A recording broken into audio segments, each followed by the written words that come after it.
ಪಾಪ ಅನಿತಿನವರು ನನಗೋಸ್ಕರ ರಾಗಿಣಿನ ಎದುರಾಕೊಂಡ್ರು. ರಂಜನ್ಗೂ ಬೈದಿದ್ದಾರೆ. ಈ ವಿಷಯ ಮನೇಲಿ ಗೊತ್ತಾಗಿ ಎಲ್ಲಿ ರಂಪ ರಾಮಾಯಣ ಆಗಿದೆಯೋ ಏನೋ. ಒಂದ್ಸಲ ಏನಾಗ್ತಿದೆ ಅಂತ ಕೇಳಿ ನೋಡ್ತೀನಿ.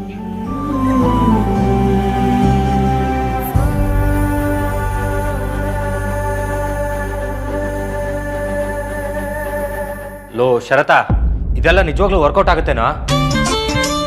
ಹೇಯ್, ಯಾರಿಗೆ ಹೇಳ್ತಾ ಇದೆಯಾ? ಇಂಥದನ್ನೆಲ್ಲ ನಾನು ಎಷ್ಟು ವರ್ಕೌಟ್ ಮಾಡಿಲ್ಲ ಮಗ. ಆದರೆ ನನಗೆ ಟ್ರೂ ಲವ್ ಕನೆಕ್ಟ್ ಆಗಲಿಲ್ಲ ಅಷ್ಟೇ. ಮುಖ ನೋಡಿದ್ರೆ ಗೊತ್ತಾಗುತ್ತೆ ಬಿಡು. ಏಯ್, ಅದಕ್ಕೆ ಕಣ ನಾನು ಏನು ಹೇಳಲ್ಲ. ಆಯ್ತಾಯ್ತು, ಕುತ್ಕೋ, ಕೋಪ ಮಾಡ್ಕೋಬೇಡ. ಲೋ, ಸ್ವಾತಿ ಅವರು ಆನ್ಲೈನಲ್ಲಿ ಇದ್ದಾರೆ ಕಣೋ.